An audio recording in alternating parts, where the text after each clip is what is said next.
Hi guys! So for today's English learning, we're going to practice more vocabulary in the theme of getting dressed and undressed. So we always have peculiar ways of saying when we take off a certain item or a piece of clothing or accessory. We have sometimes different words we use, but sometimes we don't know how to use them. But don't worry, that's going to change today. So let's go on and get started. Let's start with the first one. Put on and take off. So it depends how we're explaining or when we're explaining this action. For example, if I'm doing the action right now, we know it's the present continuous. So we put ing. I'm putting on my jacket. I'm taking off my jacket. Remember, to put on is when we're dressing our clothing, and taking off is when we're taking it out, removing our clothing. Okay? How we would use if we want the word just normal verb, we would say, maybe as a future prediction of what we would do or a decision, I will put on my jacket if it rains. Number 2, to zip up or to unzip. So if you have a jacket or trousers or things that have that zip, it's called a zipper. So the verb of that action is zip, to zip up or to unzip. Let's practice it in a sentence, positive and negative. It's cold outside. I'll zip up my coat. I'm zipping up my coat if you're doing the action now. It's hot inside. I will unzip my coat. I'm unzipping my coat. Number 3. So this is a longer one. To buckle and unbuckle. So a belt. Any type of belt, even seat belt on a car, on a baby trolley, we use to buckle and unbuckle your seat belt. So let's try to use it in a sentence, positive and negative.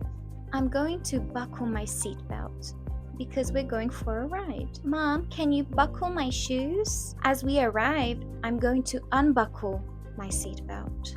I'm going to unbuckle my helmet as we don't need it inside the shop. Remember, to buckle and unbuckle is anything that has a buckle that you need a clip on.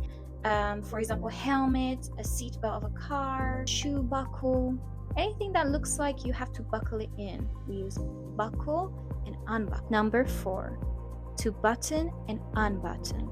So any shirts, trousers, jackets that have these buttons, we button and we unbutton.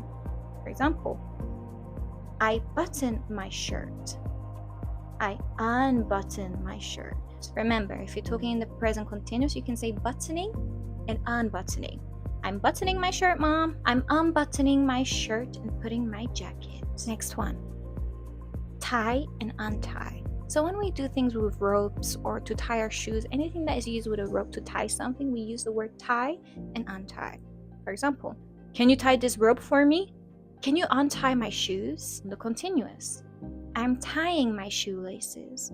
I'm untying my shoelaces.